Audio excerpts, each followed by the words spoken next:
Hello, ma'am. Mayong hapon naman diha, ma'am. Asa di ka ba dong, ma'am, nga murag naka-atsok pa kayo porma? Ha? Asa di ta ba dong, ma'am, sa Boarding house. boarding house? So di ka taga diri, ma'am, no? Kanang unsa man ta diri, ma'am, kanang ga-school ta or ga-trabaho? Sa school. Sa eskwela. Ga-eskwela. So asa po talaga eskwela, ma'am, sa Sa bike school. ala, by sumin. So ala, kuyaw-kuyaw din eh. Oo. Unsay course na to diha, ma'am? Mechanical engineering.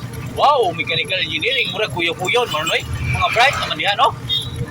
Mga bright ko na mga mechanical engineering. Oo. Nasaan siguro. Kanang kuan, ma'am, kanang white klase dayron. Wala. Wala pa mo balik ang klase ninyo.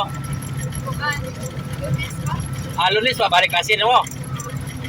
O sa graduhan na ta diha, ma'am. Second year. O second year na po. So congrats kayo kay kuan naka second year. Abot na second year. Taga asa ka di ka, ma'am? Taga Inabanga.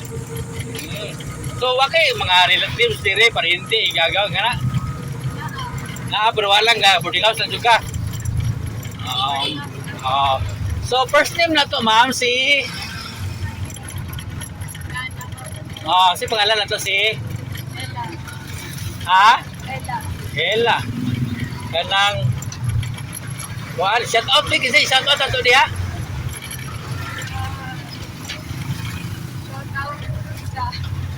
Shout out sa mga barkada sa Tunay Roma. Wesley, Shanti, Nikki.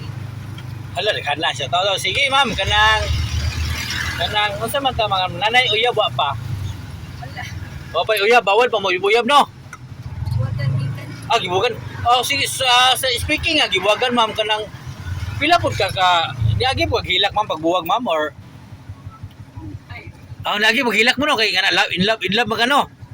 Nya kanang kuan pod nga pila pod ka adlaw, buwan, tuig nga naka-recover ka nga video ko ana ka ba kanang nindot imong mati naka-move on. Karon pa jud.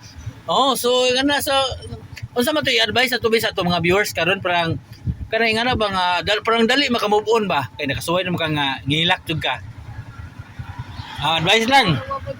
Wapod ko na ibawaan guys kay sa akong experience dugay jud ako kay baw manupod. So in love jud ato kay dugay-dugay man no. No, sige. Sa gisingan sa ato ang hingkuan ato, ma'am, sa ni Aham. Ha? Gisingan niya ni Aham nga ni pasakit na to. Ali na lang. Sige. Thank you sa itong interview, ma'am. Good luck.